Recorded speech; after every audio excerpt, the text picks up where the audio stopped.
თქვენ უყურებთ პირდაპირ საუბარს ირაკლი ოქრუაშვილი გვერდება პარიზიდან. ბატონო ირაკლი, მოგესალმებით. მოგესალმებით. პირველ რიგში მინდა შეკითხვა გუშინდელი აქციის შესახებ დაგისვათ. გუშინ გაიმართა პირველი აქცია ქართული პარტიის. მე მაინტერესებს, რამდენად გაამართლა ამ აქციამ თქვენი მოლოდინი, ანუ როგორ გადმოგცეს ინფორმაცია, იყო ის მუხტი, რასაც ელოდა პარტია პირველი აქციისგან? ამ მოკლე დროში საკმაოდ საერთნოტურ ვითარებაში ჩვენ შევძელით შეგვექმნა ეფექტური პარტიული სტრუქტურები. თავისი ყველა ატრიბუტიკით, ბუნებრივია შესაბამისი რაოდენობის წევრთა შესაბამისი რაოდენობით და ჩვენ გადავედით მეორე ეტაპზე, როდესაც უნდა შევამოწმოთ, რამდენად კმედიტურარიანები არიან ჩვენი სტრუქტურები, რამდენად არიან მზად იმისათვის, რომ ის დასახული მიზანი, რომელიც მთლიანად პარტიას და ამ შემთხვევაში პოლიტიკურ გუნდს გააჩნია, შეასრულონ. რამდენად არის ხალხში მზაობა იმისათვის, რომ უშუალოდ იბრძოლონ რეჟიმის შესასრულებლად. მოდი ეს მთავარი ელემენტიც დავამატოთ. მე ვფიქრობ, რომ გუშინდელი აქცია იყო დასტური იმისა, რომ არსებობს უდიდესი საპროტესტო მუხტი ქვეყანაში ხელისუფლების წინააღმდეგ და ხალხი არის მოლოდინში იმისა, თუ ვინ დაუძახებს ხალხს რეჟიმის შესასრულებლად. მნიშვნელობა არ აქვს ამას, ოქრუაშვილი იქნება გაჩილაძე, კიწმარიშვილი თუ ნებისმიერი სხვა. ანუ თქვენ ფიქრობთ იმის ფუფუნება? ანუ თქვენ ფიქრობთ, რომ ადამიანების მთავარი მიზანი არის რომ გარკვეული დროის განმავლობაში არ გვაქვს იმის ფუფუნება, გარკვეული დროის განმავლობაში კიდევ ერთხელ გავატაროთ პოლიტიკური სეზონი და დაველოდოთ იმას, თუ ხელისუფლება როდის გაკეთილი შეგვილდება. შესაბამისად, ამ ხალხის ტკივილი, გუშინ მაგალითად ერთ-ერთი ქალბატონი იძახდა, რომ უკვე დღის გათენებაც კი მეზეზღებაო, როდესაც მე კადრებს უყურებდი თქვენ ტელეკომპანიის მეშვეობით, ხალხის დიდი უმრავლესობა არის სწორედ ამ დღეში. ჩვენ არ გვაქვს იმის ფუფუნება, რომ ეს პოლიტიკური სეზონი ესე ჩავატაროთ, წყნარად გავუშვათ. კიდევ ერთი შანსი, რომ ხელისუფლებას ბოლო დარტყმა არ მივაყენოთ, ხელისუფლება არ შევცვალოთ. ანუ ბატონო ირაკლი, თქვენ ფიქრობთ, რომ საქართველოს მოსახლეობისთვის არ აქვს მნიშვნელობა პერსონებს, ანუ ვინ შეცვლის ხელისუფლებას, არამედ მთავარია, რომ ეს ხელისუფლება შეიცვალოს? ერთი გამონაკლისის გარეშე საქართველოს მოსახლეობის უდიდეს ნაწილს კარგად აქვს გაცნობიერებული, თუ რა ტიპის რეჟიმთან გვაქვს საქმე და შესაბამისად რა ფასი შეიძლება დაუჯდეს ქვეყანას რეჟიმის შეცვლა. რა თქმა უნდა, მოსახლეობის უდიდეს ნაწილს და მთლიანად ერთს კარგად ესმის, თუ რამდენად მტკივნეული შეიძლება იყოს რეჟიმის შეცვლის პროცესი და ის, რომ ჩვენ არ უნდა დაუბრუნდეთ 90-იანი წლების შედეგებს. ეს ერთხელ უკვე გავიარეთ, ეს ჩვენი ქვეყნისთვის კარგი არ იყო, მაგრამ ბევრჯერ მithქვავს თქვენი ეთერის მეშვეობით და კიდევ ერთხელ გავიმეორებ. ეს არ არის ჩვენი არჩევანი. ეს არ სურს ხალხს, ამისკენ ხალხს და პოლიტიკურ ძალებს უბიძგებს ხელისუფლება და მეტი არავინ. ანუ ბატონო ირაკლი, როგორ ფიქრობთ, რა შეიძლება დაუჯდეს საქართველოს და ქართულ ხალხს ამ ხელისუფლების შეცვლა? მაგალითად, თქვენ კარგად იცნობთ შიდა ბუნებას ხელისუფლების. მიგაჩნიათ, რომ ეს ხელისუფლება წავა მშვიდობიანი რევოლუციით. მაშინ, როდესაც თქვენივე პარტიის განცხადებებით ეს ხელისუფლება არ დათმობს ძალაუფლებას არჩევნების გზით. მაშინ რატომ დათმობს მშვიდობიანი რევოლუციით? ჩვენ ავოდივართ ყველაზე რთული სცენარიდან, ჩვენ ვითვალისწინებთ ყველაზე რთულ განვითარებას პროცესების, იმიტომ რომ როგორც წესი ბრძოლაში ეს ხდება, ადამიანმა მაქსიმალურად უარყოფითიდან უნდა გაათვალო ყველაფერი, მაგრამ მიგვაჩნია, რომ საქმე აქამდე არ მივა. საქმე აქამდე არ მივა იმ შემთხვევაში, თუ იქნება საზოგადოების სრული მზადყოფნა, საზოგადოების მობილიზაციის მაქსიმალური დონე. ცალკე აღებულს თითოეული ჩვენთაგანს. პირადად მე ვიქნები ეს თუ მთლიანად ჩვენი პოლიტიკური გუნდი. ან ნებისმიერი სხვა პოლიტიკური გუნდი, ან სხვა პოლიტიკური ფიგურა. წყალებში ფოკუსის ჩატარების არანაირი მეთოდი არ გააჩნია და ჯადოსნური ჯოხი არ უჭირავს ხელში, რომ ერთი გაქნებით ეს ყველაფერი ესეთ მომტკივნეულოდ დაამთავროს. ამას გააკეთებს ჩვენი ერთობლივი ძალისხმევა, მთლიანად ხალხის ერთად მდგომა და მობილიზება და მხოლოდ ამ შემთხვევაში იქნება შესაძლებელი, რომ პროცესების ესკალაცია თავიდან ავიცილოთ. ბუნებრივია, ეს არ არის ისეთი თამაში და ეს არ არის ისეთი საქმე, რომელსაც თან ახლავს ძალიან ისეთი ვარდისფოთლებით მოფენილი გზა და ეკლებზე გავლა არ მოგვიწევს. მაგრამ კიდევ ერთხელ ვიმეორებ, თუ არა ნებისმიერი ჩვენთაგანის და ამ შემთხვევაში პოლიტიკურ ძალებს გულისხმობ პირველ რიგში და პოლიტიკურ ფიგურებს. ნებისმიერი ჩვენთაგანის თავგანწირვა, ნებისმიერი ჩვენთაგანის შეურპოვრობა იქნება საწინდარი იმისა, რომ ეს ბრძოლა გამარჯვებამდე მივიყვანოთ ერთი და გამარჯვებამდე მივიყვანოთ დიდი დანაკარგების გარეშე. ჩვენ გარკვეული დროის განმავლობაში ხშირად გვიწევდა, შეიძლება გარედან ესე ჩანდა უფრო სწორად და მე შემიძლია გითხრათ, რომ შიგნით ყოველ შემთხვევაში ასევე იყო, ბევრჯერ აწონდაწონვა, როდესაც რაღაც გადაწყვეტილებებს ვიღებდით. ჩვენ შეიძლება გარედან გვეტყობოდა გარკვეული სახის ყოყმანი კონკრეტული საკითხების გადაწყვეტისას. და ეს იყო სწორედ გამოწვეული იქიდან, რომ არ დაუშვათ მოვლენების ისე განვითარება, როგორც რითიც აშინებენ ჩვენ საზოგადოებას, ჩვენს მოსახლეობას, რომ ჩვენ კიდევ ერთხელ გსურს ქვეყანა დავაბრუნოთ 90-იან წლების პერიოდში. ჩვენი სურვილი ეს არ არის და კიდევ ერთხელ ხალხს ვსწავლობ, ეს არის ხელისუფლების არჩევანი. ხელისუფლებამ დაკიდა თამაშის წესების ისეთი თამასა, რომელიც დიდი ალბათობით მიგვიყვანს აქამდე, მაგრამ გამომდინარე იქიდან რა გამოცდილება ჩვენ გაგვაჩნია, გამომდინარე იქიდან როგორც გეგმავთ ჩვენს კამპანიას და ჩვენს ბრძოლას ხელისუფლებასთან. ჩვენ არ დაუშვებთ რომ ეს ყველაფერი აქამდე მივიდეს. გამომდინარე ხელისუფლების ხასიათიდან და ხელისუფლების სიმხდალიდან და ეს სიმხდალე ბოლოს დადასტურდა 2008 წლის აგვისტოს ომის დროს. ისინი ვერ მიიყვანენ საქმეს აქამდე როგორც ეს თქვენ წარმოგიდგენიათ და რადგან ახლა ჩვენ საუბრობთ. ბატონო ირაკლი, თქვენს ინტერვიუებში ამბობთ ხშირად, ერთ-ერთი რუსული ინტერვიუ ვნახე ამას წინათ, ამბობთ რომ თქვენი პირადი ამბიცია დაამარცხოთ ეს რეჟიმი, შეცვალოთ სიტუაცია ქვეყანაში და ამისთვის აუცილებელია მანამდე დაბრუნდეთ, რადგან თქვენი დაბრუნების გარეშე თქვენი მიზნის შესრულების ვერანაირ შანსს ვერ ხედავთ. მე მაინტერესებს თქვენი გუნდის წევრები თქვენს გარეშე ვერ შეძლებენ ხელისუფლების შეცვლას, ანუ თქვენ მანამდე უნდა ჩამოხვიდეთ საქართველოში, ვიდრე ეს მოხდება? ეხლა კათამიადრე იქნება თუ კვერცხი მოდით ესე არ გამოგვივიდეს ამ საკითხზე მსჯელობა, მაგრამ გუნდს გააჩნია გარკვეული გეგმა, გუნდს გააჩნია გარკვეული სტრატეგია, ამ სტრატეგიის გარკვეული ნაწილი სად რომელ ეტაპზე ამას არ ვიტყვი, მაგრამ გარკვეული ნაწილი სწორედ გულისხმობს ჩემ დაბრუნებას ქვეყანაში და მოდით ახლა წინ გავუსწრებთ ძალიან მოვლენებს ვნახოთ. არც ისე დიდი დრო აღარ დარჩა იმ ეტაპამდე, იმ მესამე ეტაპამდე, რომელზეც ჩვენ არაერთხელ გვისაუბრია, მეორე ეტაპს ვასრულებთ, როდესაც ჩვენს პარტიულ სტრუქტურებს შევამოწმებთ ბევრი რამისათვის მზადყოფნისათვის და მესამე ეტაპზე, ანუ ბოლო ეტაპზე, როდესაც ხელისუფლებას მართლაც რაღაც მომაკვდინებელი დარტყმა უნდა მივაყენოთ ბრჭყალებში იმისათვის, რომ ეს რეჟიმი დავამთავროთ. მესამე ეტაპზე გადავალთ უახლოეს ხანებში.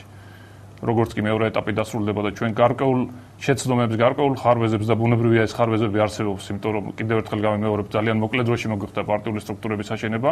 ამ ხარვეზებს გავითვალისწინებთ, გავაანალიზებთ და მხოლოდ ამის შემდეგ გადავდგავთ ბოლო ნაბიჯებს. მაშინ ჩემთვის ძალიან საინტერესოა, როგორ გეგმავს ირაკლი ოქრუაშვილი დაბრუნებას, რადგან ვრცელდება ინფორმაცია, რომლის მიხედვითაც საუბარია რუსულ სცენარზე.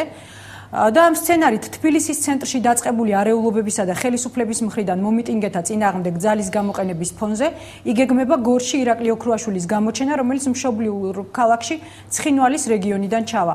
საუბარია ბატონო ირაკლი იმაზეც, რომ ოპერატიული სამსახურები ამ გეგმის პრევენციისთვის უკვე მუშაობენ. მე მაინტერესებს თქვენი მოსაზრება ამ ინფორმაციასთან დაკავშირებით. სხვათა შორის აქვე არის ნათქვამი, რომ ჯერჯერობით უცნობია, რამდენად მზადაა თავად ოქრუაშვილი მოვლენების ასეთი სცენარით განვითარების მთავარი მონაწილე გახდეს და საბოლოოდ დათანხმდება თუ არა იგი რუსულ წინადადებას. რა სიტყვით ამაზე? ანგარიში გამიწეს, საერთოდ თლაც ესეთი იმათ არ გამოვიყვანე მარიონეტად, რომ ჯერ კიდევ მზად არ არის, ანუ ფიქრობს. რა უნდა გითხრათ ახლა ამ ზღაპარზე რა კომენტარი შეიძლება გაგიგდეს? სხვათა შორის პრესა ასევე საუბრობს თქვენს კავშირზე იგორ გიორგაძესთან, თუმცა ამაზე რა თქმა უნდა კომენტარს არ გთხოვთ. მე უბრალოდ ერთი რამე მაინტერესებს. შესაძლებლად მიგაჩნიათ თუ არა, რომ შეიქმნას ისეთი გარემოება, როდესაც თქვენ იგორ გიორგაძესთან მართლა შეიძლება თანამშრომლობაზე წახვიდეთ. უშვებთ ასეთ სცენარს? არასდროს არ მიმაჩნია შესაძლებლად შექმნა ისეთი პოლიტიკური კონფიგურაციის, რომელიც არ იქნება ხალხისათვის მისაღები და მე მგონია გვარი, რომელიც თქვენ ახსენეთ, საზოგადოებისათვის სრულიად მიუღებელია, ასე რომ მოდით ეს თემა საერთოდ დავივიწყოთ. ნუ ვილაპარაკეთ ისეთ თემებზე, ისედაც ცოტა დრო გაქვს, რომელიც რაღაც ყვითელი პრესისთვის საინტერესო შეიძლება იყოს. რაც შეეხება გორს და დანარჩენ ზღაპრებს, რომელთაც ავრცელებს ხელისუფლება, მე ცოტა უფრო მეტი წარმოდგენა მქონდა ხელისუფლებაზე, ბოლო პერიოდში როგორც ჩანს, მე ზღაპრებით არიან დაკავებულები. თბილისში წყდება ქვეყნის ბედი, თბილისია ქვეყნის გული, პოლიტიკური პროცესები და პოლიტიკური ხერხემალი ხელისუფლების მდებარეობს თბილისში და გორზე და იმებზე ნუ მალაპარაკებთ. არა, გორიდან თბილისში ჩამოსვლაზე იყო საუბარი. ჩვენ გვაქვს საკმაოდ კაფიო სტრატეგია იმისა, როგორ უნდა მივიდეთ ამ ეტაპამდე, როგორ უნდა მივიდეთ დასასრულამდე გამარჯვებამდე. ძალიან ბევრი აქცია გვაქვს დაგეგმილი, ძალიან ბევრი ღონისძიება გვაქვს დაგეგმილი, რომელიც გაწერილია დღეების თუ კვირაების მიხედვით, რა დროს რომელმა ადამიანმა, რომელმა ორგანიზაციამ რა უნდა გააკეთოს. ერთ-ერთი მათგანი შეიძლება სიახლე იყოს თქვენთვის, მდგომარეობს სწორედ სათავესთან მისვლაში და სათავესთან ონკანის გადაკეთვაში. ეს ონკანი მდებარეობს დიღომში ამერიკის საელჩოში, საიდანაც მოდის ის ნიაღვარი, რომელთაც იწარმოება ქართული საზოგადოება. 16 მაისს ჩვენ გავაკეთებთ ჩვენი თბილისის აქტივის მობილიზებას ამერიკის საელჩოსთან. ასევე მოუწოდებთ რიგი თბილისელებს მოვიდნენ და პროტესტი გამოხატონ იმის წინააღმდეგ, რაც ხდება ზოგადად მომდინარე შეერთებული შტატებისგან, მათი პირდაპირი, არაპირდაპირი თუ ყოველმხრივი მხარდაჭერით რეჟიმისადმი, რომელიც ძალადობს საკუთარ ხალხზე, რომელიც მხოლოდ და მხოლოდ მანტიამოსხმული არა დემოკრატიის სხეულში, პირიქით უბრალოდ დემოკრატიის მანტია აქვს მოსხმული სხვა ტიპის სხეულზე და ჩვენ მათ ვაპირებთ პირდაპირ უთხრათ, რომ ისინი ამ რეჟიმისადმი მხარდაჭერით ასამარებენ დემოკრატიას საქართველოში. თუ ჩვენ რუსები გვართმევენ ტერიტორიებს, ამერიკელები გვართმევენ თავისუფლებას და ვერაზროს ტერიტორიებს ვერ გამოვიყენებთ შესაბამისად, თუ არ გვექნება თავისუფლება. ასე რომ ერთხელ და სამუდამოდ, იქითაც და აქეთაც, ამ შემთხვევაში ჩრდილოეთისკენაც და დასავლეთისკენაც გარკვეული უნდა იყოს რა არის ქართველიერის მიზანი, რა არის ჩვენი მომავალი, როგორ წარმოგვიდგენია ჩვენ. თუ ჩვენ ამას არ ვიტყვით ხმამაღლა, ყველა შეეცდება მუდმივად მანიპულირება მოახდინოს ჩვენით, ერთ მხარესაც და მეორე მხარესაც. 16-ის შემდეგ გვექნება ძალიან ბევრი აქცია რეგიონებში. მანამდეც რა თქმა უნდა თავისთავად აჭარაში გვეგმავთ ერთ-ერთ აქციას უახლოეს დღეებში. ასე რომ ჩვენ ნაბიჯი ნელ-ნელა მივალთ იმ ეტაპამდე, როდესაც გადადგება გადამწყვეტი მომენტი, როდის უნდა მივაყენოთ მთავარი დარტყმა ხელისუფლებას და ამ რეჟიმს. ბუნებრივია თუ თქვენ მკითხავთ, რომ რა არის ის უმთავრესი მეთოდი, რომელთაც თქვენ რეჟიმის დამარცხებას აპირებთ, პირდაპირ გეტყვით, რომ თუ დავხვდებით იმაზე, რომ ეს არის რეჟიმი და ეს არის ნამდვილად რეჟიმი, რეჟიმისადმი ბრძოლას ახასიათებს გარკვეული ატრიბუტები, გარკვეული მეთოდები, გარკვეული ელემენტები. კერძოდ რას გულისხმობთ? აბსოლუტურად ყველა ელემენტს და ყველა მეთოდს გამოვიყენებთ, რომელიც რეჟიმის დასამარცხებლად იქნება ეფექტური. კონსტიტუციურსაც და არაკონსტიტუციურსაც? თუ მხოლოდ კონსტიტუციურს? ყველა მეთოდს, რომელიც ბრძოლას მიგვაყვანებს წარმატებამდე, რომელიც ბრძოლას მიგვაყვანებს ისეთი ტიპის წარმატებამდე, რომ საზოგადოება არ აღმოჩნდეს ჩაფლული ისეთი ტიპის დაპირისპირებაში, როგორც იყო 90 წლებში და როგორცაც ახლა ხელისუფლება მიაქანებს თავისთავად თავისი გაუაზრებელი თუ გააზრებული პოლიტიკის შედეგად. და რა მეთოდი წარმოგიდგენიათ ასეთად, რის შემდეგაც აიცილებთ თავიდან 90-იანი წლების არეულობას ქვეყანაში? რა მეთოდი შეიძლება იყოს ეს? ამაზე პასუხისგებლობა დაეკისრება მთლიანად ხელისუფლებას. თუ მოვლენები გასცდა გარკვეულ ჩარჩოებს და ჩვენ არ ვართ მოწადინებული, რომ ამ ჩარჩოებიდან მოვლენები გავიდეს, ამაზე პასუხისგებელი იქნება ხელისუფლება და ყველა ის ძალა, ყველა ის ასე ვთქვათ ფლანგი, რომელიც ამ ძალას და ხელისუფლებას მხარს უჭერს საკუთარი ხალხის წინააღმდეგ. დღეს ხელისუფლება ძალადობს საკუთარ ხალხზე. არ დარჩენილა არც ერთი სოციალური ჯგუფი, არც ერთი სფერო, სადაც ხელისუფლებას ძალადობა არ ეხმარა. მიუხედავად ამისა, გარკვეულ პერიოდის განმავლობაში ისეთი პატარა საკენკის გადმოსყრელივით გაიჟღერებს ხოლმე, მხოლოდ და მხოლოდ სახელმწიფო დეპარტამენტის ადამიანის უფლებების დასკვნებში პატარა შენიშვნები ისეთი, რომელიც პრინციპში უმნიშვნელოა, დიცრაფის არ წარმოადგენს ჩვენი ხელისუფლების მიმართ. არც ისე პატარა შენიშვნებია, არც ისე პატარა შენიშვნებია ბატონო. ეს არის ავტორიტარული. ნუ არ ვიცი ხა თქვენ როგორ წაიკითხეთ, მაგრამ წადეთ კითხეთ ხალხს ბათუმში, გორში, ახალციხეში, თელავში, კითხეთ იმ ოჯახის წევრებს, იმ ადამიანების ოჯახის წევრებს, რომლებიც ციხეებში ზიან აბსოლუტურად დაუსაბუთებელი ბრალდებებით. კითხეთ იმ ადამიანებს, ვისაც ღამე ხვდებიან და შეურაცხყოფას აყენებენ მათი აზრის გამო, ხატვის გამო, მათი აზრების გამო. ასე რომ ეს არაფერს არ ნიშნავს, ისინი 2-3 წინააღმდეგ რაზეც ბატონო ირაკლი. ფაქტი ერთია, რეჟიმმა დაიჭირა საკმაოდ რთული ზღვარი, როდესაც ხალხმა უნდა თქვას, ჩვენ ამდენს აღარ მოვითმეთ. და ძალიან მნიშვნელოვანი რაღაც. ჯობია ერთხელ გადადოს ყველა მგვერდზე თავის შიში, ერთხელ შეეცადოს, რომ ეს შიში გაიქარწყლოს, ჯობია ერთხელ გაიჭიროს, ვიდრე მთელი ცხოვრება შიში და გაჭირვებაში იცხოვროს. ძალიან ადვილად და ძალიან მოკლე დროში შეიძლება რეჟიმის დამთავრება. ბატონო ირაკლი, თქვენ წეგან ახსენეთ, რომ თუ მოხდა რაიმე გაუთვალისწინებელი პასუხისგებლობა იქნება ხელისუფლებაზე, მაგრამ რა მნიშვნელობა აქვს, ვიზე იქნება პასუხისგებლობა, თუ დაზარალდებიან ადამიანები, თუ დაზიანდება ქვეყანა? რუსული მედიისთვის მიცემულ ერთ-ერთ ინტერვიუში თქვენ ამბობთ, ერთადერთი მიზეზი, რომ საქართველოში რევოლუციური აფეთქება არ ხდება, არის ის, რომ არ არის ლიდერი, რომელიც ამას სათავეში ჩაუდგებაო. არ უშვებთ იმასაც, რომ შესაძლოა ადამიანებს აღარ სურდეთ რევოლუციური გზით ხელისუფლების შესვლა, თუნდაც იმიტომ, რომ ორმა რევოლუციამ ამ ადამიანებს არ მოუტანა მათთვის სასიკეთო ცვლილებები, არამედ სწორედ რევოლუციის სათავეში მყოფმა ლიდერებმა მოირგეს ძალაუფლება ორივეჯერ. უშვებთ ამ ვარიანტს? თქვენი საუბარი დაახლოებით იმ რგულუპყვილორვიანის საუბარს გავს, რომელთაც ხალხს ასე ვთქვათ პატარა სატყუარათი დაატარებენ წინ და უკან რომ აი თუ რევოლუცია მოხდება ყველაფერი ცუდად იქნება რა თქმა უნდა რევოლუციური პროცესები არ არის კარგი კიდევ ერთხელ გეუბნებით ეს არ არის ჩვენი თვითმიზანი ეს არ არის იმ პოლიტიკური გუნდის თვითმიზანი რომელსაც ჩვენ წარმოვადგენთ მაგრამ თქვენ მითხარით ახლა რა არის სხვა გამოსავალი არჩევნები ამ ხელისუფლების პირობებში ჩატარებული არჩევნები თუ ხელისუფლებასთან საუბარი იმაზე როგორ უნდა გაუმჯობესდეს საარჩევნო გარემო თუ ქვეყანაში მთლიანად გარემო არ გაუმჯობესდა ისე საარჩევნო გარემო არ გაუმჯობესდება მთლიანად გარემოს გაუმჯობესებაში გულისხმობ ხელისუფლების წასვლას თუ ეს ხელისუფლება არ წავიდა ისინი თვითონ ხარაკის არ გაიკეთებენ და არ გაუმჯობესებენ საარჩევნო გარემოს და ახლა თუ გინდათ რომ თავი მოიტყუოთ მე თავი ატკივებული არ მაქვს შენი რა ცხოვრობ აქ ბატონო ირაკლი თუ გინდათ რომ თავი მოიტყუოთ და ეგეთ ვირტუალურ კეთილდღეობაში იცხოვროთ კი ბატონო იყავით არა ეს შეკითხვა მხოლოდ მე მაინტერესებს მხოლოდ ქართული პარტია იქნება თუ არა რევოლუციის ავანგარდში რადგან თქვენ აკრიტიკებთ არა მხოლოდ არარევოლუციურ ძალებს არამედ ნინო ბურჯანძეს და სახალხო კრებასაც ანუ იმ ერთადერთ ძალას რომელიც ასევე რევოლუციური გზით ფიქრობს ხელისუფლების შეცვლას ვინ იქნება თქვენს გვერდით საკითხვა რა შემდგომარეობს კითხვა მდგომარეობს შემდეგში ვისთან ერთად ფიქრობთ ხელისუფლების შეცვლას ჩვენს გვერდით იქნება ხალხი, ჩვენს გვერდით იქნება ჩვენი პარტიული მანქანა, ჩვენ მიგვაჩნია რომ საკმარისი ძალა გაგვაჩნია იმისათვის რომ პროცესები დასასრულამდე მივიყვანოთ, ჩვენ არ გვაქვს პრეტენზია იმისა რომ ექსკლუზიურად მხოლოდ ჩვენ უნდა ვაკეთოთ ეს საქმე,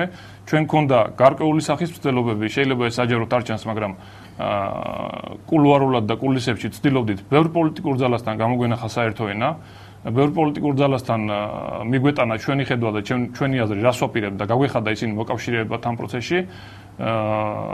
სამწუხაროდ ბევრთან ვერ მივაღწიეთ ჩვენ სასურველი შედეგს, ბევრი ისევ ფიქრის რეჟიმშია, ამასე რომ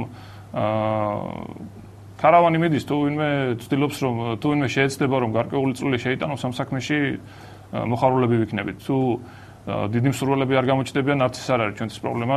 ამ პროცესს კიდევ ერთხელ ვიმეორებ, ჩვენი ძალებით ბოლომდე მივიყვანთ. მაგრამ უშვებთ თუ არა იმის შანსს, რომ კიდევ შეიძლება დაუშვათ სახალხო კრებას გაუერთიანდეს ქართული პარტიის ღონისძიებები იმ პრედისტორიის შემდეგ, რაც იყო თქვენ შორის. მოდით, ამ გაერთიანება ცოტა ისეთი ხმაუღლა შენათქვამი შეიძლება იყოს, მაგრამ მოდით ესე გეტყვით.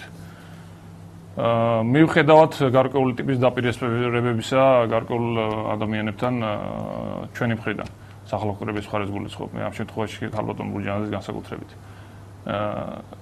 ჩვენ ეჭვი არ გვეპარება რომ მათ სურთ რეჟიმის შეცვლა. მაგრამ ნება მომეცით საკმაოდ დიდი ეჭვი შევიტანო იმ მათ შესაძლებლობებში რომ მათ შეუძლიათ რეჟიმის შეცვლა. არათუ ეჭვი შევიტანო პირდაპირ გეტყვით მათ არ შეუძლიათ ამ რეჟიმის შეცვლა. იმ ფორმატით, იმ გეგმებით, იმ სტრატეგიით, რა სტრატეგიითაც ისინი მიდიან და ჩვენ ყველაფერს გავაკეთებთ იმისათვის, რომ არ დაუშვათ 21-ში ხალხის სახში ისევე გაშვება, როგორც მოხდა 25 ნოემბერს გასული წლის. და რას გააკეთებთ ამისთვის? იმიტომ რომ ვრცელდება მედიაში დღეს ინფორმაცია, რომ 21-ში თქვენს დაგეგმეთ ყრილობა პარალელურად სახალხო კრების ღონისძიებებისა. 21-თან დაკავშირებით ჯერ საბოლოო გადაწყვეტილება მიღებული არ გვაქვს, ეს 21-ში იქნება თუ 22-ში იქნება, სად იქნება ღიაცის ქვეშ თუ დახურული ჭერს მიღმა, ამაზე მსჯელობა მიდის, ვნახოთ, მაგრამ ნებისმიერ შემთხვევაში ჩვენ რასაც დავგეგმავთ გამომდინარე იქიდან, რომ კიდევ ერთხელ ხალხს გავუსვავთ. არ დაუშვათ ხალხის სახში ისე გაშვება, როგორც ეს მოხდა გასული წლის 25 ნოემბერს. და ეს რომ განმეორდეს, ამაზე პასუხისმგებელი არ იქნება, მხოლოდ კონკრეტულად დაუშვათ ქალბატონი ბურჯანაძე ან ქალბატონი ნონა გაფრინდაშვილი. ამაზე პასუხისმგებლები ვიქნებით ჩვენც, იმიტომ რომ ხალხის ემოციებით მანიპულირება და მანიპულირება ამ შემთხვევაში კარგი გაგებით. ნუ რა მინო იტყვის რომ ვიღაცა ცდილობს გამოიყენოს ხალხის ნდობა და შედეგი არ დადოს. ცდილობენ, მაგრამ არ გამოსდით, არ შეუძლიათ და ამის არაღიარება დანაშაული არ არის. პირიქით, აღიარება გაცილებით კარგია. მათ რა რესურსიც გააჩნიათ, მათ რა გეგმებიც გააჩნიათ, მათ რა პერსპექტივაც წარმოუდგენიათ ამ რეჟიმის დამარცხების, დამერწმუნეთ, რომ ეს არის წარუმატებლობისკენ წაღებული ბრძოლა. ჩვენ გავაკეთებთ აბსოლუტურად ყველაფერს, როგორ ეხლა ნუ მკითხავთ ამაზე, იმიტომ რომ არ ვთვლი მე საჭირო. არა, სხვა რამეს გეკითხებით. ჩვენ გავაკეთებთ ყველაფერს, რომ ხალხი არ წავიდეს კიდევ ერთხელ 25 ნოემბერს სახლში იმედგაცრუებული. ადამიანებისთვის ესეთი ტიპის იმედგაცრუება ერთხელ და სამუდამოდ გააძლიერებს ხელისუფლებას და ერთხელ და სამუდამოდ დისკრედიტაციას გაუკეთებს ხელისუფლების ამ მეთოდით და ესეთი ტიპის ბრძოლით შეცვლას როგორც ალტერნატივას. დაბადო ირაკლი, რა მოლოდინი უნდა გქონდეს საქართველოს მოსახლეობას იმის თაობაზე თუ რა მოხდება სააკაშვილის ხელისუფლების შეცვლის შემდეგ? რა მოლოდინი უნდა გქონდეს ოპოზიციისგან, რადგან დღეს, როდესაც სრულად ოპოზიციის მნიშვნელობა არ აქვს, რომელ გზას ემხრობა ესა თუ ის პარტია, მიზანი არის სააკაშვილის ხელისუფლების შეცვლა. თითოეული პარტია გადასულია ერთმანეთის ლანძღვაზე. თქვენ განსაკუთრებით გამოირჩევით მძაფრი გამონათქვამებით და პასუხობენ ხოლმე ასევე, მაგრამ ამას არ აქვს ახლა მნიშვნელობა. მე მაინტერესებს, როგორ უნდა წარმოიდგინოს ხალხმა პოსტსააკაშვილისეული პერიოდი, ანუ ეს პარტიები, რომლებიც დღეს ჭამენ ერთმანეთს, როცა აქვთ საერთო მიზანი. რას იზამენ შემდეგ პოსტსააკაშვილისეულ ეპოქაში? რა შესთავაზებენ ადამიანებს ურთიერთშუღლის გარდა? როგორც იქნა ერთი ყველაზე კარგი საკითხო მოვისმინე ბოლო 3 წლის განმავლობაში. რას ვთავაზობთ ჩვენ იმაზე უკეთეს ვიდრე არის დღეს, ან ვიდრე იყო გუშინ. ეს აწუხებს ხალხს და არა ის სააკაშვილის ადგილას ბურჯანაძე იქნება, ოქროაშვილი, გაჩიჩილაძე თუ ნებისმიერი სხვა. თუ არაფერი არ შეიცვლება, ბუნებრივია ეს მათ ინტერესებში არ შედის, ეს ჩვენი ხალხის ინტერესებში არ შედის. თუ არაფერი უკეთესი არ შევთავაზეთ, მაშინ თვითონ ჩვენთვის რა არის ესე იგი მიზანი და სტრატეგია. ჩვენ ვთავაზობთ, რომ მომავალი იქნება უკეთესი. ჩვენ ვთავაზობთ, რომ არ მოხდება მხოლოდ პერსონალიებით ჩანაცვლება. ჩვენ ვთავაზობთ, რომ არ მოხდება მათი ნათესავების და მათი მეგობრების, ჩვენი ნათესავები და ჩვენი მეგობრების ჩანაცვლება. ჩვენ ვთავაზობთ, რომ აღარ იქნება ძალადობა ხალხზე. ჩვენ ვთავაზობთ, რომ ფეხქვეშ აღარ გაითელება ქართველობა. ჩვენ ვთავაზობთ, რომ აღარ იქნება უსამართლობა ქვეყანაში. ჩვენ ვთავაზობთ, რომ მოსპოვთ ელიტარულ კორუფციას და აღარ დავშებთ იმას, რომ რიგითი და დაბალი დონის კორუფცია ისევ აყავდეს საქართველოში, როგორც ეს შევარდნაძის დროს იყო. ჩვენ ვთავაზობთ, რომ აღარ დაბრუნდება კრიმინალი საქართველოში აღარას დროს და ქურდების დრო ერთხელ და სამუდამოდ წარსულს იქნება ჩაბარებული როგორც ეს დღეს არის. ჩვენ ვთავაზობთ, რომ ნებისმიერი ადამიანი მიუხედავად მისი პრივილეგიისა, მიუხედავად მისი სტატუსისა და პოზიციისა, იქნება თანასწორი სხვა ნებისმიერ ადამიანთან მიმართებაში. ჩვენ ვთავაზობთ, რომ იქნება ქვეყანაში სოციალური თანასწორობა და სააკაშვილის ბებიის პრივილეგიები რაც არის, ისეთივე პრივილეგიები ექნება სხვის ბებიასაც. ჩვენ ვთავაზობთ, რომ ნებისმიერ ქართველს, რომელიც დღეს ფიქრობს ჩემოდნის შალაგებაზე და ქვეყნიდან გაქცევაზე, აღარ ექნება ამაზე საფიქრალი და ქვეყანაში დარჩენის პერსპექტივას გაუჩენთ. ჩვენ ვთავაზობთ, რომ პატარა ნაბიჯებს, კიდევ ერთხელ ხაზს ვუსვამ, პატარა ნაბიჯებს, იმიტომ რომ დიდი ნაბიჯების გადადგმის პერსპექტივა ამ საქმეში არ არის. პატარა ნაბიჯებს გადავდგავთ ქვეყნის რეალურად გამთლიანებისკენ. ჩვენ ვთავაზობთ, რომ ქვეყანაში ერთხელ და სამუდამოდ აღბოფხით საფრთხეების შემცველ მხარეებს და აღარ იქნება მუდმივად ფიქრი ჩვენი ხალხის მხრიდან იმაზე, აქედან ტანკები შემოგვივარდებიან თუ იქიდან დროენტრანსპორტიორები. ჩვენ ვთავაზობთ, რომ ნებისმიერ მოხუცს, ნებისმიერ ასაკოვან ადამიანს ექნება დაფასება იმის მიხედვით რა ღვაწლი ქონდა მას შეტანილი საკუთარი ქვეყნის განვითარებაში. ჩვენ ვთავაზობთ იმას, რომ ჩვენი ბავშვები აღიზრდებიან ქართველებად და ჩვენი ბავშვები აღიზრდებიან საკუთარი უფროსების დამაფასებელ ქართველებად. ექნებათ ისეთივე სუბორდინაცია, როგორცაც გვასწავლიდნენ ჩვენი წინაპრები ჩვენ. და არ იქნება ზუსტად ტვინის გამორეცხვის ის იდეოლოგია და ის მეთოდები, რომელსაც ხელისუფლება მართავს დღეს. ამაზე მეტი რა უნდა ჩამოგითვალოთ ერთი მეთოდი. ბატონო ირაკლი, მაგრამ ეს ის იმ შემთხვევაში 3 წლის განმავლობაში მე ვცხოვრობ 3 წლის განმავლობაში მე ვცხოვრობ აქ, მოწყვეტილი ვარ, ერთოთ ეკა დამთავრებული. 3 წლის განმავლობაში მე ვცხოვრობ აქ, მოწყვეტილი ვარ, ჩემს ქვეყანას, ჩემს სახლს, ჩემს მეგობრებს, ჩემს ნათესავებს. ჩემი უმცროსი შვილი დაიბადა აქ. ეხლა ვინმეს თუ გონია, რომ ეს არის ის მაქსიმუმი, რასაც ადამიანი ეძებს, რომ ცხოვრობდეს პარიზში და ამით ყველაფერი მიღწეულია ცხოვრებაში, ეს არ არის. ჩემთვის ყოველ შემთხვევაში ეს არაფერს არ ნიშნავს და ყველაფერს გავაკეთებ იმისთვის, რომ მე დავბრუნდე ქვეყანაში, ერთი და მეორე, მივიღო მონაწილეობა ისეთი ტიპის პროცესებში, როდესაც ყველა ქართველს შეიძლება დაბრუნება, ეს ერთი და მეორე, ქართველები აღარ იფიქრებენ მაგ ქვეყნიდან წასვლაზე. ბურების ჩამოსახლებაზე არ იქნება ლაპარაკი და ეს თემა არ იქნება აქტუალური ნაცვლად იმისა, რომ საკუთარი ხალხის დაბრუნებაზე. ეს იმ შემთხვევაში თუ თქვენ ხართ ხელისუფლებაში, თქვენი პარტია, როგორ ხდება არჩევნები იგივე რევოლუციის შემდეგ თუ ის შედგა? ვინ ირჩევს ხელისუფლებას? 2003 წელი გაიხსენეთ, 2003 წელი გაიხსენეთ და პასუხს მიიღებთ მაგ კითხვაზე. მაგ კითხვას უსვავთ თქვენ ბოლო პერიოდის განმავლობაში მეგისმენთ. ძალიან ბევრი პოლიტიკური ლიდერი მათი მხრიდან ვერ მოვისმინე. ძალიან ბევრი პოლიტიკური ლიდერი სხვებსაც მე მგონი თუ სწორად მახსოვს, ვერც ერთის მხრიდან ვერ მოვისმინე, ვერც მე როგორც თქვენ გაგიჩნდათ დაუკმაყოფილების გზნობა სწორი პასუხი, მაგრამ 2003 წლის მაგალითი არის ნათელი მაგალითი იმისა, როგორ შეიძლება ეს მოხდეს. არსებობენ ადამიანები, რომლებსაც გარკვეული ნდობის მანდატი გააჩნიათ. ეროსი კიტმარიშვილმა გიპასუხა სხვა შორის, მე მგონი რომ ნონა გაფრინდაშვილი იქნებოდა სწორედ ის ადამიანი, რომელიც მედიატორის ფუნქციას იკისრებდა საზოგადოებაში და არჩევნების ჩატარებაზე ის გახდებოდა პასუხისმგებელი. შეიძლება ის ადამიანი საერთოდ არ ფიქრობს ამაზე და არ წარმოუდგენია მის თავი ამ როლში, მაგრამ არა მარტო ის, ძალიან ჩვენ რომ ეხლა იმ მდგომარეობაში ვიყოთ როგორც ერი, რომ ერთი ადამიანის პოვნა ვერ შევძლოთ, ან თუნდაც 10-ის, რომელიც ამ პროცესს ჩაატარებს სამართლიანად ისე რომ საზოგადოებას აღარ გაუჩნდება დიდი კითხვები, რაც გამოიწვევს კიდევ ერთხელ დაპირისპირებას, ნუ მაშინ კატასტროფას პირას ყოფილვართ, მაგრამ ჯერ კიდევ არ ვართ მაგ დონემდე მისული. და კიდევ ერთი პარტია იქნება ხელისუფლებაში და ამ შემთხვევაში მე ჩემ თავს გამოვრიცხავ ამ პროცესისგან. ჩვენი პარტია იქნება ხელისუფლებაში, ბუნებრივია პარტიას ექნება გარკვეული ხედვა, გარკვეული სტრატეგია. ეხლა შეიძლება პარტიის კონცეფცია და პროგრამა ქვეყნის განვითარებისა ეხლა ნახევარსაათში ვერ გაგაცნოთ აქ, მაგრამ ჩვენ გვექნება იმის სამშობლება, დარწმუნებული ვარ იმაში, რომ ქვეყანაში ჩატარდება არჩევნები, სამართლიანი არჩევნები, მაგრამ არა ამ ხელისუფლების პირობებში. ამ ხელისუფლების წასვლის შემდეგ და ყველა ადამიანს ექნება, ყველა პოლიტიკურ ძალას ექნება თავისუფალი კონკურენციის რეჟიმში თავის გამოვლენების საშუალება. ჩვენ არ ვცდილობთ სააკაშვილის რეჟიმი შევცვალოთ საკუთარი თავებით და ზუსტად ისეთივე სტილით გავაგრძელოთ ქვეყნის მართავ, როგორც ეხლა ისინი დღეს მართავენ. 3 წლის განმავლობაში კიდევ ერთხელ გეუბნებით აი აქ ცხოვრების პირობებში მე ჩემი განვლილი ცხოვრება, ჩემი შეცდომები, ჩემი კარგი ნაკეთებიც ყველაფერი კარგად გავაანალიზებ, ბევრი დასკვნა გამოვიტანე. მაგრამ ხელისუფლებამ წაგებული ორი არჩევნების პირობებში, დარბეული მიტინგების პირობებში, წაგებული ომის და დაკარგული ტერიტორიების პირობებში ვერ გააკეთა ვერანაირი დასკვნა. აგრძელებს ქვეყნის მართვას ისეთივე მეთოდებით, როგორც მართავდა წინა წლების განმავლობაში და როგორ დაამთავრებენ ამის შედეგად, ნახავთ ამას. და რა გადააფასეთ ბატონო ირაკლი, ანუ თუ ჩამოყალიბდით მაგალითად იმაზე, რა იყო თქვენი ყველაზე მთავარი და ყველაზე დიდი შეცდომა? ხა შეცდომებზე რთულია ხა ლაპარაკი, საზოგადოება შეიძლება ნაკლებად აინტერესებდეს, ჩემი პირადი შეცდომები რა იყო ამ შემთხვევაში უფრო მეტად საინტერესებთ.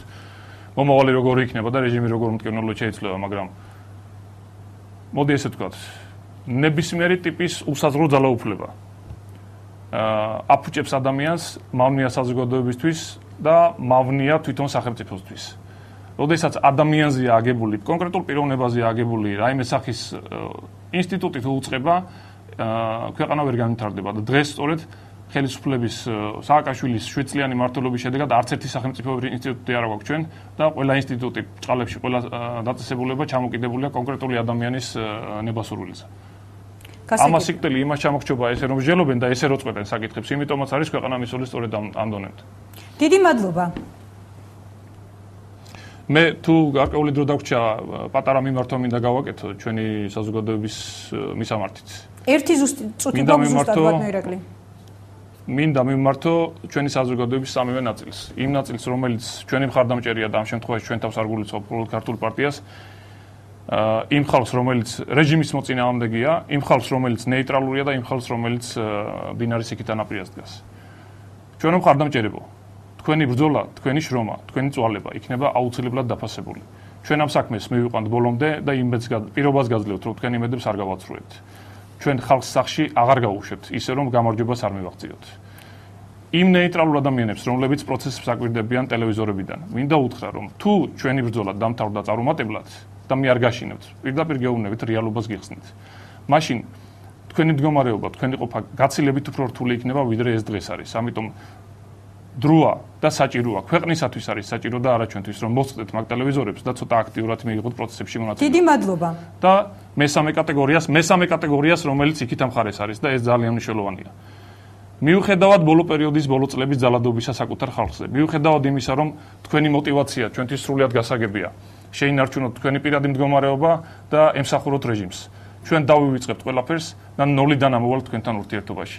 თუ თქვენ გადმოხვალთ ხალხის მხარეს და თუ თქვენ არ გადადგავთ ისეთ ნაბიჯებს, რომელიც გამოიწვევს საზოგადოებაში ძალადობას.